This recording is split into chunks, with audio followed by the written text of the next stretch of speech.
दोस्तों मैं आज आपके साथ एक स्टोरी शेयर करना चाहूँगा। एक साधु थे जो कि नदी के एक साइड में रहते थे और दूसरे साइड में एक गांव था। तो वो गांव के सारे लोग वो मानते थे साधु को, बहुत विश्वास करते हैं साधु के ऊपर। तो वो गांव में एक लड़की थी, वो लड़की अकेला ही वो उनकी माँ के साथ रहता था। उनका पिता बाहर रहते थे जॉब के लिए। तो उनकी माँ की थोड़ा केयरिंग नेचर थी, तो वो इसलिए साधु के लिए प्रतिदिन अपने बेटी से भोजन भेजते थे। तो उनकी प्रतिदिन वो लड़की को साधु को भोजन देने के लिए वो नदी पार करना पड़ता था। तो एक दिन समाज न्यूज आया कि अगले दिन बाढ़ आने वाला है। तो इसको सुन के लड़की के माँ ने अपने बेटी से साधु को भोजन देने के लिए कहा और कहा कि वो कल नहीं आ पाएंगे बाढ़ के कारण से। तो उसके बाद लड़के ने भी एग्जैक्टली वही किया जो माँ ने कहा था। तो उसको सुन के साधु ने उनको लड़की को पूछा कि क्या वो साधु के ऊपर विश्वास करते हैं।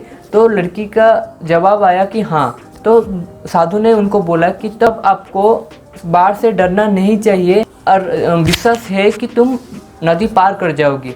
तो उसके बाद लड़की ने घर आता है और उनको माँ से कहता है कि साधु ने उनको कहा कि उनके ऊपर भरोसा रखने के लिए और काल को नदी पार करने के लिए। तो माँ भी साधु को बहुत मानते थे। तो उसके बाद लड़की ने नदी के पास पहुँचते ही आंखें बंद करके बोला कि मैं आप में विश्वास करता हूँ साधु। इसको बोल के तो वो बोलते ही नदी में कदम रखा।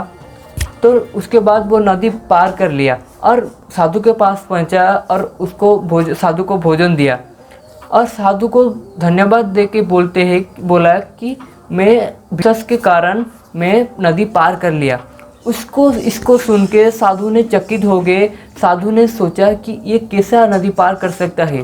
तो सब कुछ सुन के फिर लड़की को जाने दिया और उसके बाद वो खुद जाकर नदी के पास गए और सोचे कि ये लड़की कैसा इतना बड़ी बाढ़ को पार कर सकता है। तो खुद जाकर वो नदी में फिर कदम रखे और कदम रखते ही नदी में तो वो डूबने लगे।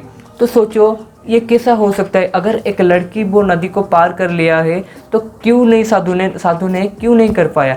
इसका आंसर है बिलीफ।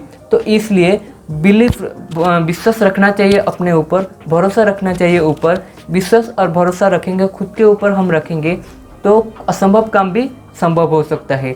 तो अगर आपको इस स्टोरी से कुछ लेसन मिला होगा तो आप मुझे कमेंट में बताइए।